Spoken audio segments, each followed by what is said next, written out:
Hello everyone! Today we are going to talk about the Greys. The extraterrestrial group of species, commonly referred to as the Greys, is one of the most misunderstood groups currently involved with the shift happening on planet Earth. According to most sources, they originated somewhere in Orion, possibly in the Regal system or in Zeta Reticuli 2 in the Reticulum system. Because their image has been widely portrayed in the last 70 years of pop culture through movies, TV shows, and the like, their appearance evokes the typical image that most people associate with extraterrestrials or aliens, even though many or most of the extraterrestrials dealing with Earth look very similar or just like humans. From the wide variety of reports from contactees and whistleblowers, we understand that the typical Grey is 3.5 to 5 feet tall. They have bald, oversized heads, thin frames, and their characteristic gray skin tones, which is where they get their name from.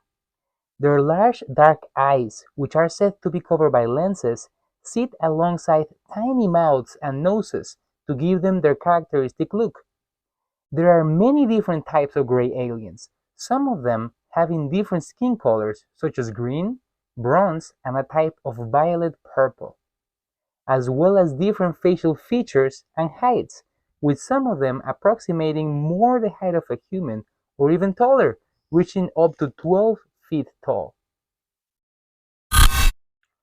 According to researchers such as Paola Harris, the depiction on non-human-looking ETs like the Greys in mainstream media has greatly helped to alienate people from the concept of extraterrestrials, who in the 50s and 60s were primordially reported to be human-looking, making them a lot easier to relate to compared to the eerie, big-eyed gray aliens that we're all familiar with. One of the main characteristics of the Greys is that they have gotten rid of their natural bodies, replacing them with fiber-printed synthetic containers created through cloning, hybridization, and inbreeding, into which they pour their consciousness, which are the bodies that we see when we encounter them. They can use these artificial robotic bodies interchangeably across different environments, and they are known to even sell them to other ET groups, which adds to the confusion of who they are and what is their mission. Even though their bodies are robotic and artificial, they are not simply robots as many people believe, having their own soul, consciousness, and agenda.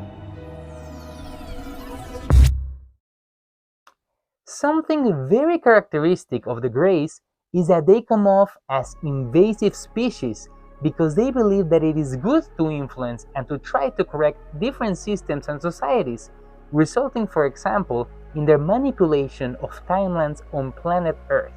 as well as their involvement in cattle mutilations and human abductions, where they are often seen alongside other beings such as the praying mantis types. By getting rid of their natural bodies, they also seem to have lost their spirituality, and to humans, they come off as very cold and emotionless. This combination of their invasive nature and their apparent lack of emotions have caused many people to judge them as evil or even diabolical, when in truth, they are just a group that can be hard to comprehend through the human lens.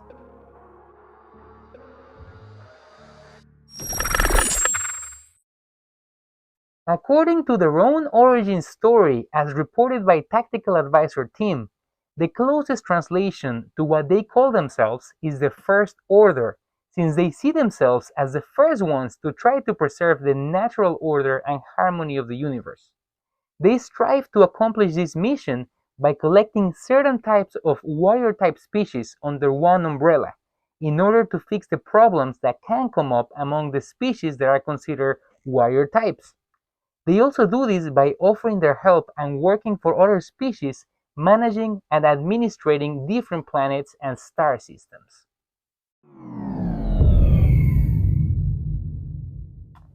The Greys are an interdimensional and interfrequential species that also has time-traveling abilities.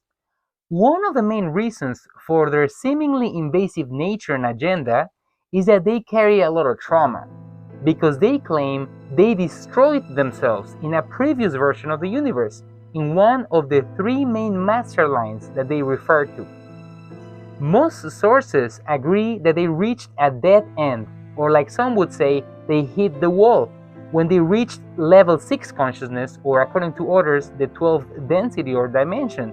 but could not go any higher due to their loss of spiritual connection that resulted from them getting rid of their original natural biological bodies.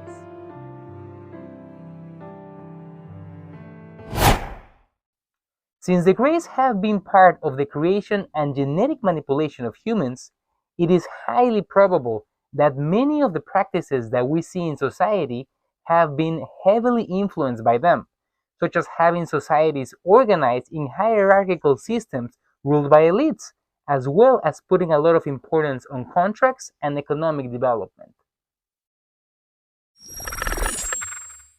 According to several ET contactees, some species like the Greys that did not make it in a future timeline came to our present timeline on Earth to harvest original DNA from humans in order to start reconstructing their bodies, which they did with the permission of the world governments who got advanced technology in return. Among other reasons, they are collecting DNA from Earth's humans because the original human DNA design allegedly contains the blueprint of God consciousness itself, which is what is necessary to open the portals to ascend to higher levels of existence. Because of this, we should be very careful of the many dangers that arise when humans start to artificially alter their own genetic sequence away from the original divine blueprint.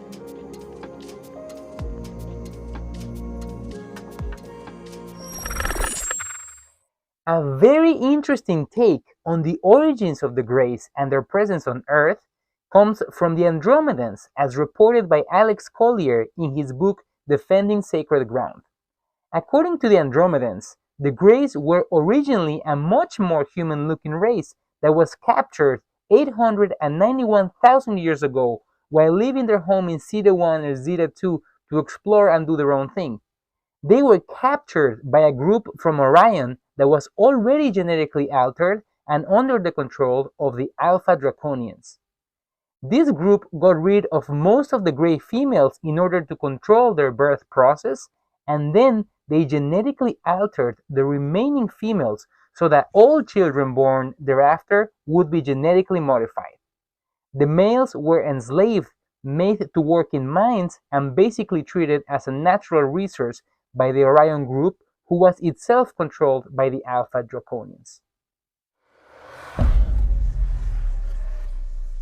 This Andromedan account of the Greys claims that after their unfortunate enslavement and genetic manipulation by the Orion group, they continued to propagate the problem by manipulating the genetics of other races, such as Earth's humans.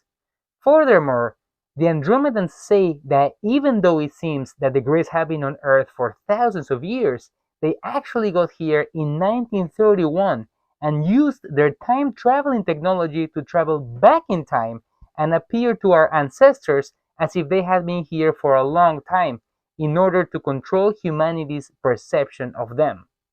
Allegedly, they are not the only species that have done this, as there is at least one other group from Sirius B who did a similar thing.